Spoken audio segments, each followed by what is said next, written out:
Hey everybody, this is just a demo of how this mystery grid drawing sheet works. There are 3 pages in the PDF. You get an answer key, so that's on a separate page here, and this one is for the sea turtle.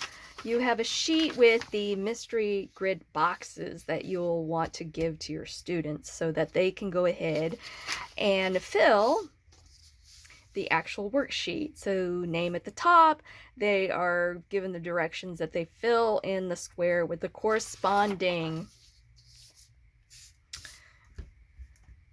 so the coordinates A1. So A1 is this one right here.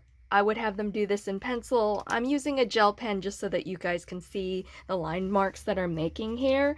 So I'm looking at just this area, and for some students what I'll do is, like, if they are overwhelmed, you can literally take a sheet of paper and then cover this up so that they can focus on one square at a time.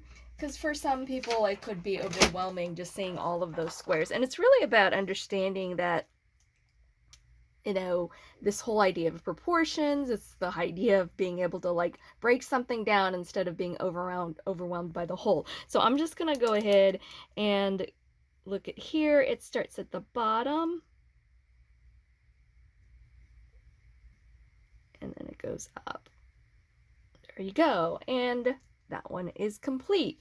Or they can just exit out. So here's the nice thing. They can go out of order. They can go in sequence. And so this one here, so I know this one is an empty one. So this is empty one, empty one.